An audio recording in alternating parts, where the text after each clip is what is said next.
আমি শ্রী টোটন চন্দ্র সুশীল, সহকারী শিক্ষক, চকিরা গ্রামার স্কুল। সুপ্রিয় শিক্ষার্থী, আশা করছি ভালো আছো। আমি আজকে দশম শ্রেণীর ব্যবসায় শিক্ষা শাখার শিক্ষার্থীদের জন্য ফিন্যান্স অ্যান্ড ব্যাংকিং বিষয় থেকে তৃতীয় অধ্যায় অর্থের সমমূল্য নিয়ে আলোচনা করব। সুপ্রিয় শিক্ষার্থী, তোমরা হাতের পাশে খাতা কলম রাখবে। আমি যে গুরুত্বপূর্ণ বিষয়গুলো আলোচনা করব সেগুলো নোট করে নিতে পারো মতো, কারণ এখানে তোমরা জানো এই অধ্যায়টা সম্পূর্ণ অঙ্কভিত্তিক অধ্যায়। এখানে অনেক প্রয়োজনীয় তথ্য রয়েছে এবং সূত্র রয়েছে, সেগুলো তোমরা লিখে নিতে পারো মতো। এখন আমি অর্থের সমমূল্যের যে গুরুত্বপূর্ণ পয়েন্টগুলো আছে সেগুলো লিখে নিচ্ছি। প্রথমে তোমরাও খাতা কলমে লিখে নাও। আমি পরবর্তীতে একটা বিষয় আলোচনা করব। প্রথমে অর্থের সমমূল্যের ধারণা।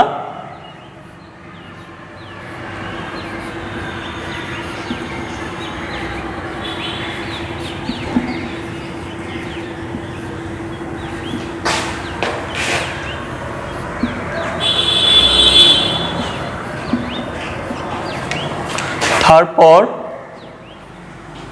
বর্তমান মূল্য,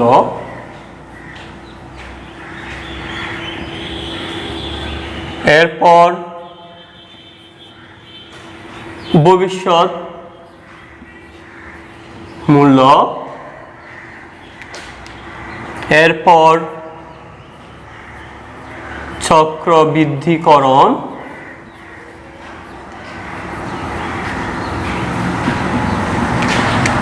এরপর বাট্টাকরণ,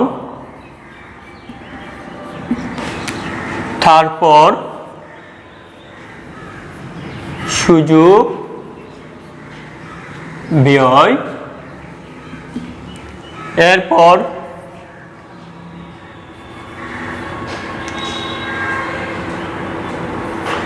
রুল 72, এরপর রয়েছে প্রকৃত সুদের হার, এরপর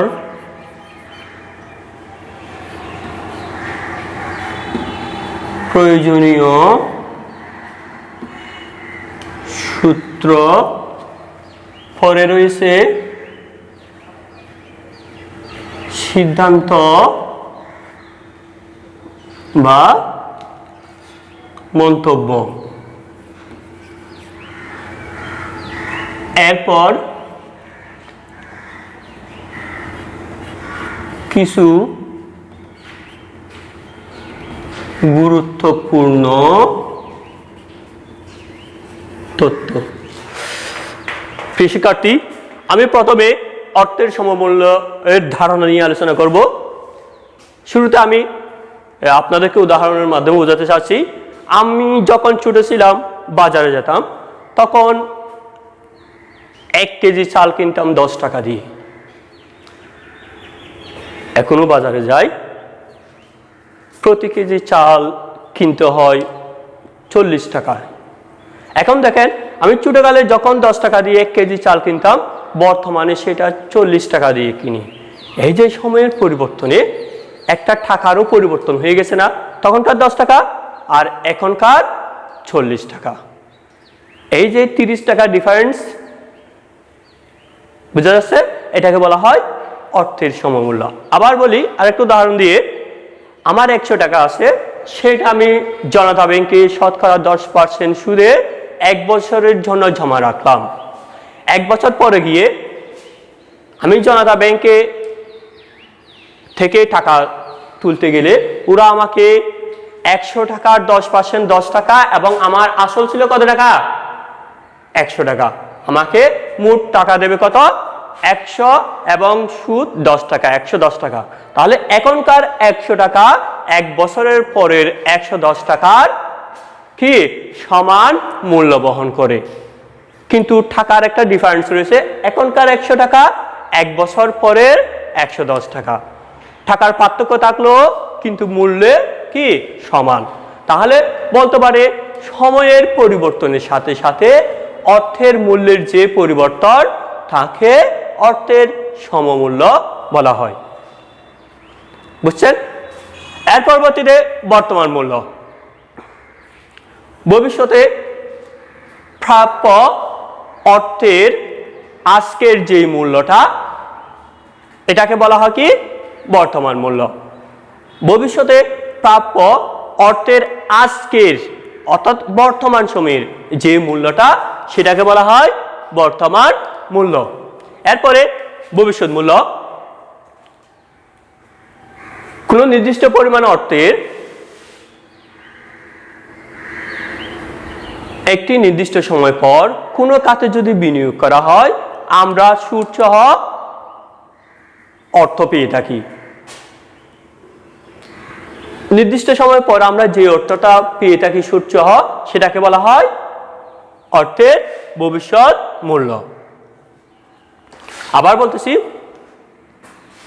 কোনো নির্দিষ্ট পরিমাণ অর্থের কোনো খাতে বিনিয়োগ করলে একটি নির্দিষ্ট সময় পর সুদসহ যে টাকা বা অর্থটা পাওয়া যাবে সেটাকে বলা হয় ভবিষ্যৎ মূল্য।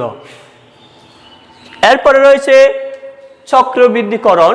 এটা খুব একটি গুরুত্বপূর্ণ বিষয়।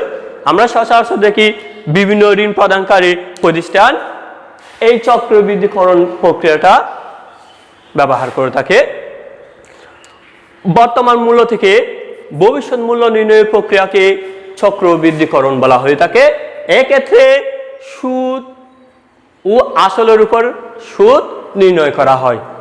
মনে রাখেন, এক্ষেত্রে সুদ এবং আসল এই দুটার উপরে কি একটি নির্দিষ্ট সময় পর পর সুদ নির্ণয় করা হয়। চক্রবৃদ্ধিকরণের ক্ষেত্রে দুটি সূত্র ব্যবহার করা হয়ে থাকে। একটি বছরে একবার চক্রবৃদ্ধি হলে, আরেকটি হলো বছরে একাধিকবার চক্রবৃদ্ধি হলে। এই সূত্রগুলোর প্রয়োগ আমি প্রয়োজনীয় সূত্রের এখানে দেখাবো। এরপরে বাট্টাকরণ। ভবিষ্যৎ মূল্য থেকে বর্তমান মূল্য নির্ণয়ের প্রক্রিয়াকে বাট্টাকরণ বলা হয়। অর্থাৎ চক্রবৃদ্ধিকরণের উল্টোটা। চক্রবৃদ্ধিকরণ হলো বর্তমান মূল্য থেকে ভবিষ্যৎ মূল্য নির্ণয়ের প্রক্রিয়া, আর বাট্টাকরণ হলো ভবিষ্যৎ মূল্য থেকে বর্তমান মূল্য নির্ণয়ের প্রক্রিয়া। ঠিক আছে? এই ক্ষেত্রে ও দুটি সূত্র ব্যবহার করা হয়। একটা হলো বছরে একবার বাট্টাকরণ করা হলে, আর একটা হলো বছরে একাধিকবার বাট্টাকরণ করা হলে। এরপর সুযোগ ব্যয়, খুবই গুরুত্বপূর্ণ বিষয় এই ফিনান্সের ক্ষেত্রে, অর্থায়নের ক্ষেত্রে এবং অর্থের সমমূল্যের ক্ষেত্রে খুবই গুরুত্বপূর্ণ বিষয় সুযোগ ব্যয়। আমরা যদি কোনো প্রকল্প গ্রহণ করে থাকি অন্য একটা প্রকল্পে বিনিয়োগ করতে পারি না। একটি প্রকল্প গ্রহণ করলে অপর একটি প্রকল্প থেকে আমরা যে সুবিধাটা বঞ্চিত হই, সুবিধা পেতে বঞ্চিত হয়, এটাকে কি বলা হয়?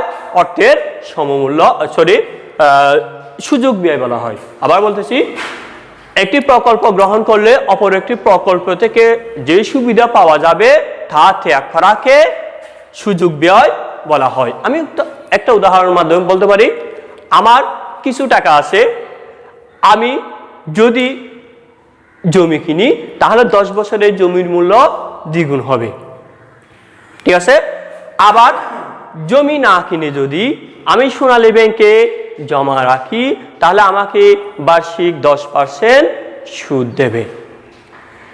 প্রকৃতপক্ষে আমি যদি জমি কিনে থাকি তাহলে সোনালী ব্যাংক থেকে যেই মুনাফাটা বা সুদটা পাবো সেটা পাবো না। এক্ষেত্রে জমির সুযোগ ব্যয় হবে 10%। বুঝেছেন? আশা করি বুঝছেন। এরপরে রুল 72, এটা একটি গুরুত্বপূর্ণ বিষয়। যখন কোনো প্রকল্পের একটি নির্দিষ্ট সময় পর মূল্যটা দ্বিগুণ হবে বলা হবে বা উল্লেখ থাকবে, তখন আমরা সহজ এবং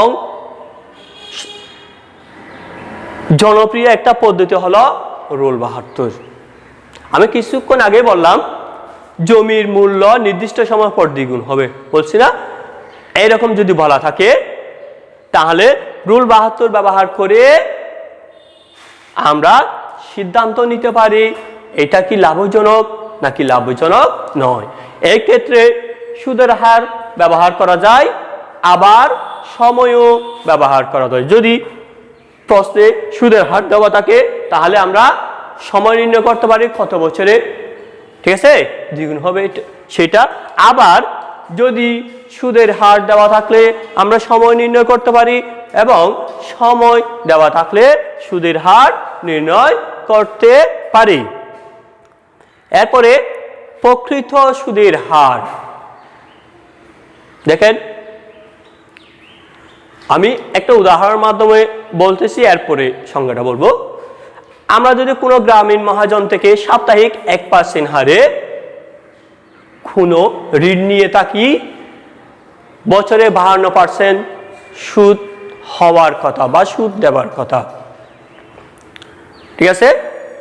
কিন্তু প্রকৃতপক্ষে চক্রবৃদ্ধিকরণ করার কারণে বছরে 52%-এরও অধিক সুদ প্রদান করতে হয়। প্রকৃতপক্ষে কত পার্সেন্ট সুদ প্রদান করতে হয় সেটাকে বলা হয় প্রকৃত সুদের হার। আরেকটু সহজ ভাষায় বলে, ঋণ গ্রহীতা প্রকৃতপক্ষে ঋণদাতাকে যে হারে সুদ প্রদান করে তাকে প্রকৃত সুদের হার বলে, বুঝছেন? এরপরে আমি প্রয়োজনীয় সূত্রটা আসবো। এই অধ্যায়ে মোটামুটি 5টা সূত্র পারলেই আমাদের অঙ্ক পারবো আশা করতেছি, ঠিক আছে। আমি যে সূত্রগুলো লিখে দিচ্ছি তোমরা নোট খাতায় লিখে নাও, শিখে নেবা। আমি সেগুলোর উদাহরণ সহ পরবর্তীতে দেওয়ার চেষ্টা করব। একটা সূত্রের একটা উদাহরণ, তখন তোমাদের আরো পরিষ্কার হবে। এখন আমি সূত্র লিখতেছি।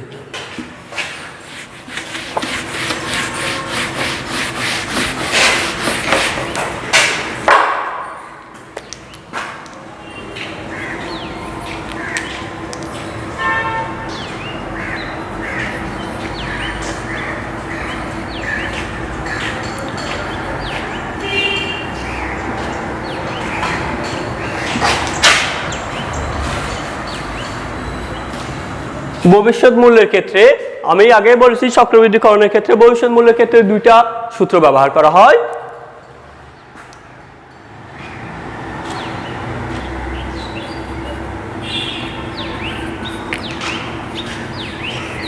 বছরে একবার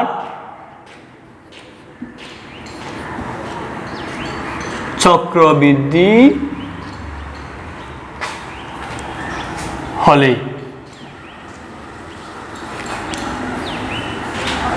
FV equal PB into 1 plus I whole to the power n। এখানে FB সমান ফিউচার ভ্যালু অর্থাৎ ভবিষ্যৎ মূল্য, আর PB সমান প্রেজেন্ট ভ্যালু অর্থাৎ বর্তমান মূল্য, I সমান সুদের হার রেট অফ ইন্টারেস্ট, এবং n মানে সময় অথবা নাম্বার অফ ইয়ার বছর বা সময়। 2 বছরে একাধিক বার চক্র বৃদ্ধি হলে FB equal PB into 1 plus I by M whole to the power n গুণ M। এখানে নতুন করে একটা M এসেছে, যেটা হবে বছরে কয়বার চক্রবৃদ্ধি হচ্ছে।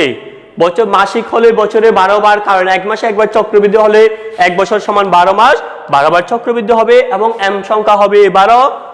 আর যদি ত্রৈমাসিক হয় তখন 3 মাস অন্তর অন্তর চক্রবৃদ্ধি হবে, তখন M সমান হবে 12 মাসকে 3 দিয়ে ভাগ দিলে 4 বার, M সমান হবে 4 বার। আবার অর্ধবার্ষিক হলে M সমান হবে 2 বার, বুঝছেন? তাহলে বছরে একবার চক্রবৃদ্ধি হলে এই সূত্রটা, বছরে একাধিকবার চক্রবৃদ্ধি হলে এই সূত্রটা। আমাদের মনে রাখতে হবে সুদের হার দেখে এটা কি বার্ষিক নাকি অর্ধবার্ষিক নাকি ত্রৈমাসিক নাকি মাসিক, এগুলো আমাদের খেয়াল রাখতে হবে। বার্ষিক হলে এটা, আর অন্য কোনো ত্রৈমাসিক, অর্ধবার্ষিক, মাসিক এরকম বললে এই সূত্রটা ব্যবহার হবে। ঠিক আছে? এরপরে বর্তমান মূল্য নির্ণয়ের ক্ষেত্রে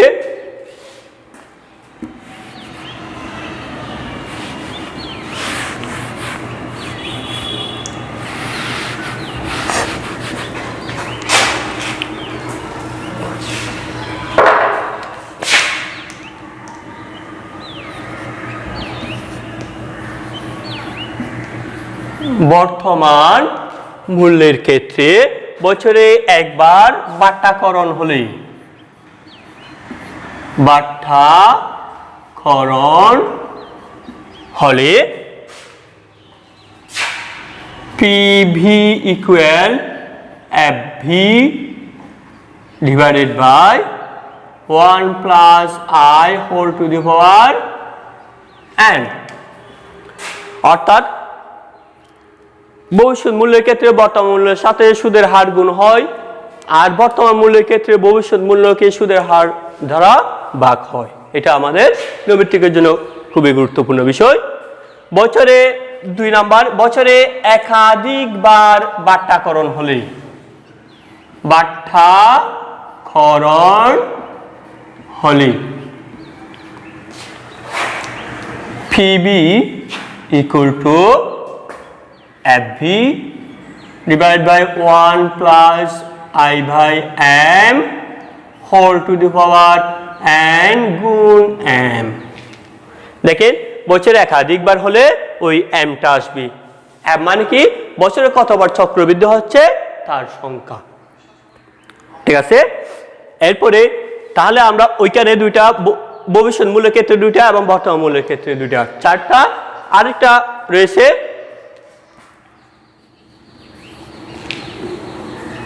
প্রকৃত সুদের হার, EAR, ইফেক্টিভ অ্যানুয়াল রেট, কার্যকরী বা প্রকৃত সুদের হার সমান 1 plus I by M whole to the power M বিয়োগ 1। ঠিক আছে? প্রকৃত সুদের হার EAR অর্থাৎ এফেক্টিভ অ্যানুয়াল রেট সমান 1 যোগ I by M whole to the power M বিয়োগ 1। ঠিক আছে? এরপরে যদি দুইটা প্রকল্প থাকে, কোন প্রকল্পটা গ্রহণযোগ্য, কোন প্রকল্পটা লাভজনক এবং কোন প্রকল্পটা অলাভজনক বা বন্ধ করে দিতে হবে, এ ধরনের আমরা সিদ্ধান্ত নিতে পারি বর্তমান মূল্য এবং ভবিষ্যৎ মূল্যের ক্ষেত্রে। বর্তমান মূল্যের ক্ষেত্রে সিদ্ধান্ত কিরকম হতে পারে দেখেন, আমরা অনেক সময় মন্তব্য বলি, সিদ্ধান্ত কিরকম হতে পারে দেখেন। বর্তমান মূল্যের ক্ষেত্রে যদি দুটি প্রকল্পের সাথে তুলনা করা হয়, যে প্রকল্পের বর্তমান মূল্য কম সেই প্রকল্পটি গ্রহণযোগ্য। আমি আবার বলতেছি, দুটি প্রকল্পের মধ্যে তুলনা করলে যদি বর্তমান মূল্যের ক্ষেত্রে হয়ে থাকে, যে প্রকল্পের বর্তমান মূল্য কম সেই প্রকল্পটা লাভজনক বা গ্রহণযোগ্য হবে, এবং যেটির বেশি সেটা বন্ধ করে দিতে হবে অথবা বর্জন করতে হবে। ঠিক আছে? আবার ভবিষ্যৎ মূল্যের ক্ষেত্রে যদি দুটি প্রকল্পের তুলনা করা হয়, যে প্রকল্পের ভবিষ্যৎ মূল্য বেশি সে প্রকল্পটি অধিক গ্রহণযোগ্য বা লাভজনক হবে, এবং যে প্রকল্পটির ভবিষ্যৎ মূল্য কম হবে সেটা বর্জনযোগ্য বা অলাভজনক হবে। এখানে আরেকটা বিষয় রয়েছে যেটা ভোক্তা ঋণ।